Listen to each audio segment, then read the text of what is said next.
all relationships of authority, domination, and subordination will be abolished between all women of all ages.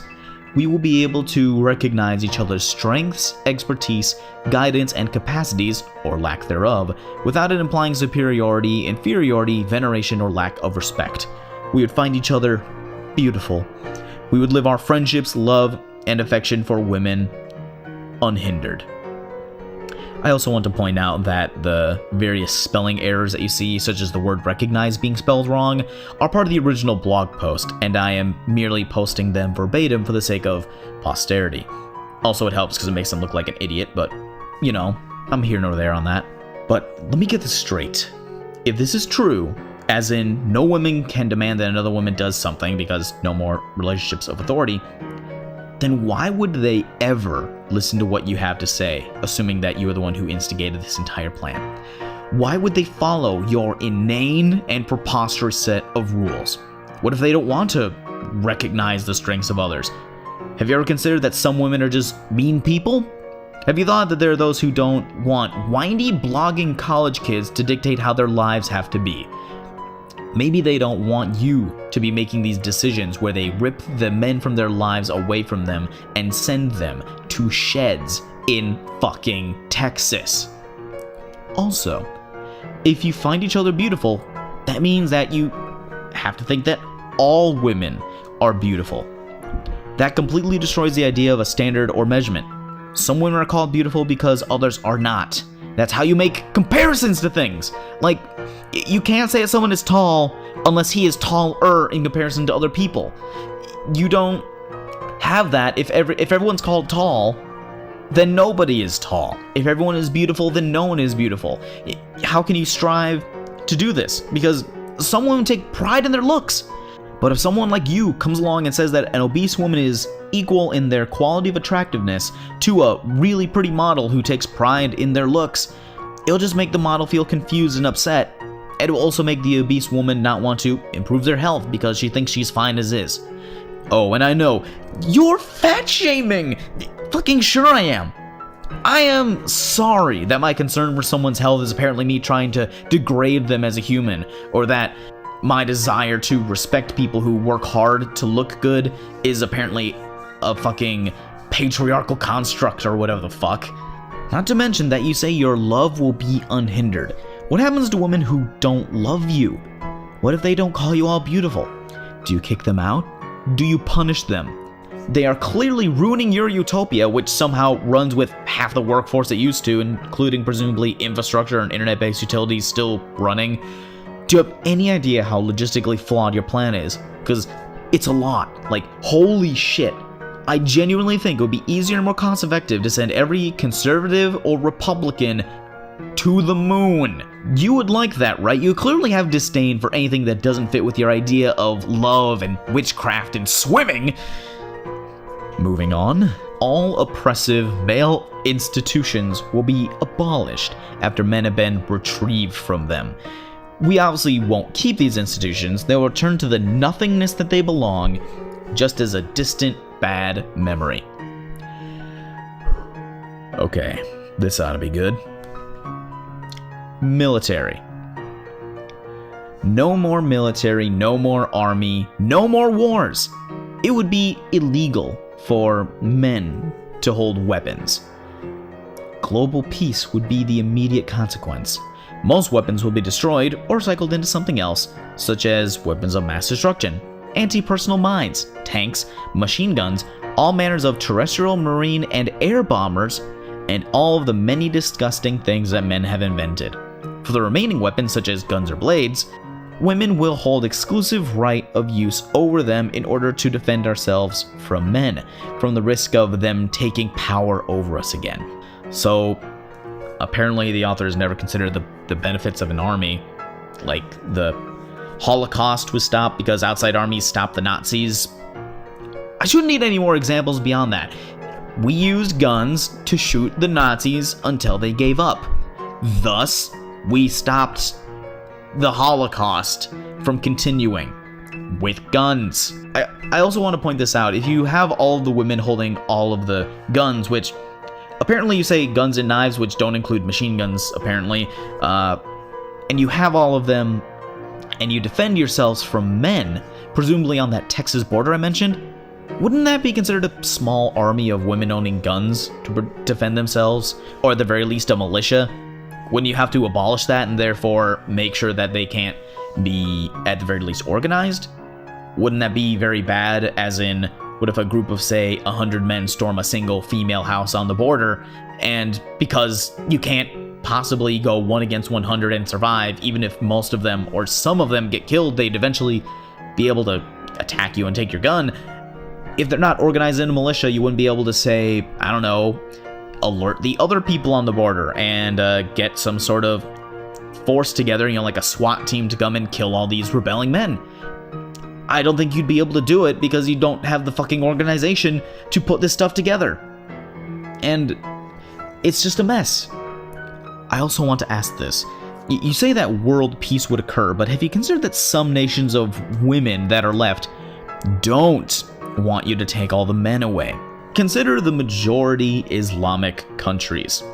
The women there might protest to the Western women dressing immodestly and want to force women to dress like they do, or be killed for non-compliance. You also say that all women will get exclusive rights to guns, so now you have entire nations of women who disagree with one another, and they all have guns now. And you say that all the disgusting things that men have invented will be gotten rid of. Yeah, because fuck the MRI and penicillin and modern day sewage systems and plumbing and the cotton gin, all these fucking disgusting men things. And you say, defend yourselves from men as if we are the issue in this instance. You killed off thousands of men, imprisoned the rest, and took away everything from them. Who needs defending from who? State. States, borders, nations, and laws will be abolished and totally dispensed with. Laws mentioning the number of prohibited acts would be kept for men only. Women do not need laws to contain ourselves. Laws were created by the male elite to protect their property from other men. Laws are rigid and static. That's because their purpose is to hold existing patriarchal powers in place. Our own society would be in constant evolution, improvement, creative renewal, yet grounded in reality and adapted to our needs and circumstances. Women would be able to move freely. Societal structures and decision-making assemblies wouldn't exceed roughly 300 women, representing no more than themselves. Keeping numbers low for cooperation is important because the greater the size of the unit, the more horizontal cooperation becomes difficult and requires vertical hierarchy. Possibilities for peaceful, cooperative organization between women are infinite as long as they respect the individual integrity of every female. The group should never weigh over the individual, but be a source for support and efficient organization of collective life and space. There could easily be associations of exchange between different groups and peoples in order for women to cooperate regionally and globally where necessary. There would be no limit in age of participation in decision-making for women and girls, which means adapting the format to different ages and capacities. Oh my god. Women do not need laws to contain themselves. Do I even need to explain why this is bullshit? Women, for clarity, have committed murder, rape, torture, assault, and any other number of crimes. Casey Anthony is a woman. Did she contain herself? How about all those women who threatened to attack a magazine because of an ad they put out with a thin model? Did they contain themselves, or are they not women because they were unable to contain themselves? Also, no limit for age and participation in these councils of women decisions. So does that mean that a 3-year-old who thinks she's a fairy princess can suddenly be qualified to make decisions for the entire world of women now? Are you mentally ill? Or are you so spiteful towards the world that you need this fantasy realm just to cope with your problems? I am actually concerned for your mental health right now. Medicine. Men would be permanently banned from any kind of medical practice. All women-hating, genocidal institutions such as gynecology, psychiatry, obstetrics, big pharma, the torture of living beings in the name of scientific experimentation will be banned. Men's fragmented, objectifying, sadistic view of the human body will be part of history, replaced by biophilic medicine. Medicinal science will no longer be monopolized by a small elite, but available to all at any age where appropriate. The female doctor's role will be to guide the patient for her own healing, never to exercise authority over her or take decisions at her expense. Special healing spaces, where surgery is necessary, etc., will be so nice, warm, and welcoming that just being there will make you feel better. The soul and life conditions of a person will also be considered part of the body, and symptoms will always be understood in a holistic way. There will be no more chemical, synthetic, and toxic products, with often worse side effects than the illness itself claims to heal. Perfect health would be a normal state of women anyway, as we will learn by experience and observation what we should eat and do to stay healthy at all seasons and times. Most women will have rediscovered our healing, divination, and extrasensory communication powers. I really shouldn't be surprised by any absurd thing at this point, but holy shit, does this keep getting more stupid. Apparently gynecology is women-hating, so is psychiatry, even though it's objectively not. Also, fucking biophilic, really? Do you even know what that word means? You child. It means an instinctual bond between human beings and other living systems. How the fuck does that relate to medicine? Medicine is not instinctual. It doesn't think. It just does what it does. Also, do you remember how I said little Susie could be a brain surgeon at age 4? Well, here it is. Medical science is now available to all at any age.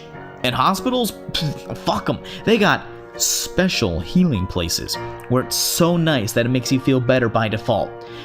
It's not like hospitals try already as much as possible given their time and budget that they need to make people comfortable, but nah, now they're able to make all hospitals infinitely better with only half the population of people. 'Cause women. It also takes a holistic view, which takes into account the soul and feelings of a person. I don't know if you know this, but we have no medical basis for a soul.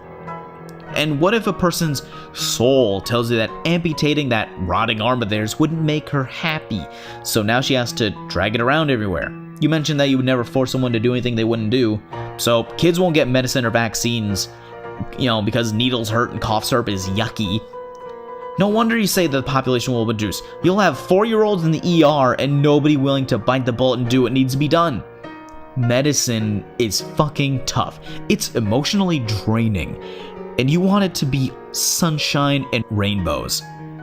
Fuck off. Those people save lives. They don't have time for your identity politics bullshit. And you think women will suddenly just learn how to be healthy? Then why haven't women done that already? You can't say the patriarchy is trying to keep women fat, because that clashes with the narrative of impossible standards of beauty that men impose on women with thin models and actresses with Hollywood and other media. Why would an obese woman who eats McDonald's every day suddenly start eating apples and drinking herbal tea? She wouldn't, and by your own rights that you couldn't make her do that? Oh gosh, well, I hate to break it to you, but it's kind of hard to make a utopia when people can do whatever they want in their current states. But wait, I forgot this bit. Most women will have rediscovered our healing, divination, and extrasensory communication powers. I think this woman is trying her best to type out her thoughts in the middle of an acid trip. Healing powers. Fucking healing powers. Divination? Extrasensory communication. What on earth are you talking about? What the fuck is healing powers? And is ESP and all this shit supposed to be rational and down to earth? What the fuck are you talking about? Fucking, you know what, whatever. It's too dumb to analyze. I'll just let crazy be crazy, alright? Let's go to the next bit. Religion. Patriarchal religions will crumble down with men's oppressive system. Religious ideologies, along with its hierarchies and vacuous rituals, will cease to exist. I believe a woman's world would be spiritual. Spiritual connection isn't based on faith, but on critical observation and experience, on a real personal connection to the elements, beings and spirits that surround us, and on the real magnetic power of beings. You realize many women are religious, right? Like there are nuns, this is one example, or how about all the Muslim women in the Middle East that I mentioned earlier? Do you think that overnight they'll just be like, wow, now the men are gone, I guess there's no Allah, this is fun! It's part of their lives. You can't just get rid of it overnight, even if you wanted to. Also, this spiritualism, it's bullshit. If you can actually cite a credible source detailing anything of relevance with spiritualism, I'll consider it, I'll read it, I'll look into it.